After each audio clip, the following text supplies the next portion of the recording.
സ്വന്തം വകുപ്പിൽ നിന്നും വെള്ളരി കൃഷിക്കായി 1 കോടിയോളം രൂപയുടെ സബ്സിഡി ആനുകൂല്യങ്ങൾ കൈപ്പറ്റിയെന്ന് കേന്ദ്രമന്ത്രിക്കെതിരെ ഗുരുതര ആരോപണം. കേന്ദ്ര കൃഷി സഹമന്ത്രി ഭഗീരഥ് ചൌധരിക്കെതിരെയാണ് ആരോപണം.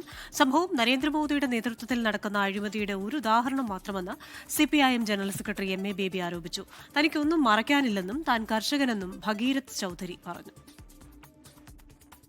രാജസ്ഥാനിലെ ദിദ്വാന കുച്ച്മാൻ ജില്ലയിലെ പീഹ് ഗ്രാമത്തിലുള്ള ഫാമിൽ വെള്ളരി കൃഷി ചെയ്യുന്നതിനായി നാഷണൽ ഹോർട്ടിക്കൾച്ചർ ബോർഡിൽ നിന്നും മന്ത്രി ഭഗീരഥ് ചൌധരി 99.6 ലക്ഷം രൂപ സബ്സിഡി കൈപ്പറ്റിയതാണ് വിവാദമായത്.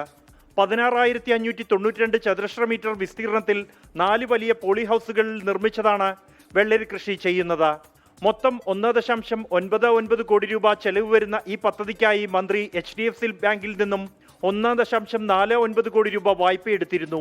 ഈ വായ്പയിലേക്കാണ് സബ്സിഡി തുക അനുവദിച്ചത്. വാണിജ്യ കൃഷിയെ പ്രോത്സാഹിപ്പിക്കാൻ 2014-15 കാലയളവിൽ ആരംഭിച്ച mission four integrated development of horticulture എന്ന പദ്ധതിയിൽ നിന്നാണ് സബ്സിഡി കൈപ്പറ്റിയത്.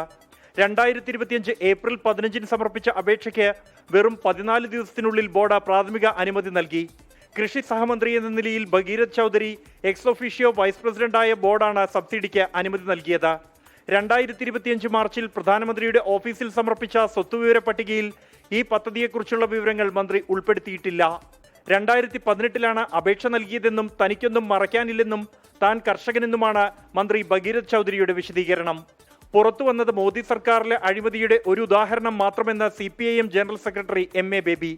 ഇത് നരേന്ദ്രമോദി ഭരണത്തിന് കീഴിൽ നടക്കുന്ന അഴിമതിയുടെ പണാപഹരണത്തിൻ്റെ ഒരു ചെറിയൊരു ഭാഗം മാത്രമാണ്. വലിയ തോതിൽ കമ്മീഷനുകൾ വാങ്ങുന്നതും മറ്റുമായിട്ടുള്ള കാര്യങ്ങൾ നമുക്കറിയാം. അതേസമയം മന്ത്രി ഭഗീരഥ് ചൌധരിക്കെതിരായ ആരോപണങ്ങൾ അടിസ്ഥാനരഹിതമെന്ന് രാജസ്ഥാൻ BJP പ്രതികരിച്ചു. 24 ഡൽഹി.